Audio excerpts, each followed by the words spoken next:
খাগড়াছড়িতে ত্রিপুরা সম্প্রদায়ের এক শিক্ষার্থীকে ধর্ষণের অভিযোগে আবুল হাসনাত মোহাম্মদ সোহেল রানা নামে এক শিক্ষককে পিটিয়ে হত্যা করা হয়েছে। মঙ্গলবার সকালে খাগড়াছড়ির সরকারি টেকনিক্যাল স্কুল অ্যান্ড কলেজের ওই শিক্ষককে মারধরের ঘটনা ঘটে। প্রশাসন বলছে, ধর্ষণের অভিযোগে 2017 সালে কারাগারে যান সোহেল। সম্প্রতি তিনি জেল থেকে ছাড়া পেয়ে কর্মস্থলে যোগ দেন।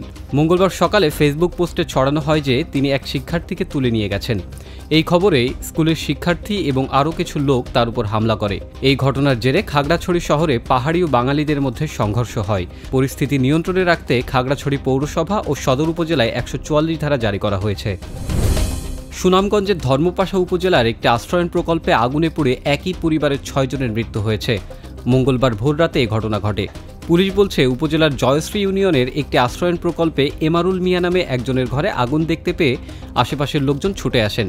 তারা আগুন নেভানোর চেষ্টা করেন। দগ্ধদের উদ্ধার করে হাসপাতালে নেওয়া হলেও তাদের বাঁচানো যায়নি। নিহতরা হলেন এমারুল মিয়া ও তার স্ত্রী পলি এবং তাদের 3 ছেলে 1 মেয়ে। নিহত 4 সন্তানী শিশু। গাজীপুরের বাইপাস চন্দনা এলাকায় 3 মাসের বকেয়া বেতনের দাবিতে ঢাকা ময়মনসিংহ মহাসড়ক অবরোধ করে বিক্ষোভ করেছেন এপিএল অ্যাপারেলস কারখানার শ্রমিকরা। এতে তীব্র যানজট সৃষ্টি হয় ওই এলাকায়। শিল্পাঞ্চল আশুলিয়ায় বেতন ভাতার দাবিতে ঢাকা টাঙ্গাইল মহাসড়ক অবরোধ করে বিক্ষোভ করছে বার্ডস গ্রুপের শ্রমিকরা। সোমবার সারাদিনব্যাপী তারা মহাসড়ক অবরোধ করে রাখেন, যা অব্যাহত থাকে পরদিনও। এতে ভোগান্তি পোহাতে হয় যাত্রীদের। 24 ঘন্টার বেশি সময় যানজটে আটকে থাকায় ক্ষুব্ধ হয়ে পোশাক শ্রমিকদের উপর চড়াও হন পরিবহন শ্রমিকরা। এদিকে জিরাবো এলাকায় মন্ডল নিটওয়্যার লিমিটেড নামে একটি কারখানার 2 শ্রমিক নিখোঁজ, এমন অভিযোগে আন্দোলনে নামে বেশ কিছু শ্রমিক। এ নিয়ে উত্তপ্ত হয়ে ওঠে শিল্পাঞ্চল।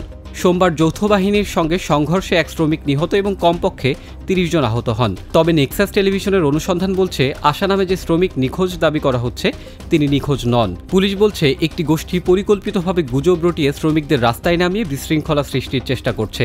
গুজব ছড়ানোর অভিযোগে 36 জনকে গ্রেপ্তার করেছে যৌথ বাহিনী। বিমান হামলার পর লেবাননের দক্ষিণাঞ্চলের গ্রামগুলোর সুনির্দিষ্ট লক্ষ্যবস্তুতে স্থল অভিযান শুরু করেছে ইসরায়েলি বাহিনী। আল দৌদি এলাকায় একটি বাড়িতে ইসরায়েলি বাহিনীর বোমা হামলায় কমপক্ষে 10 জন নিহত হয়েছেন। আহত হয়েছেন আরও 5 জন। ইসরায়েলি রাজনৈতিক নেতাদের অনুমোদনের পরপরই লেবাননের স্থল অভিযান চালানো শুরু করে দেশটির সামরিক বাহিনী।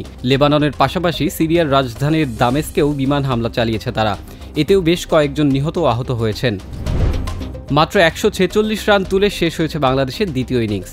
কানপুর টেস্টের শেষ দিনে জয়ের জন্য ভারতের দরকার ছিল মাত্র 95 রান। সেটি তারা অনায়াসে তুলে নিল 3 উইকেট হারিয়ে। 7 উইকেটে বাংলাদেশকে হারালো রোহিতের দল। একই সঙ্গে 2 টেস্ট সিরিজটিও জিতে নেয় ভারত।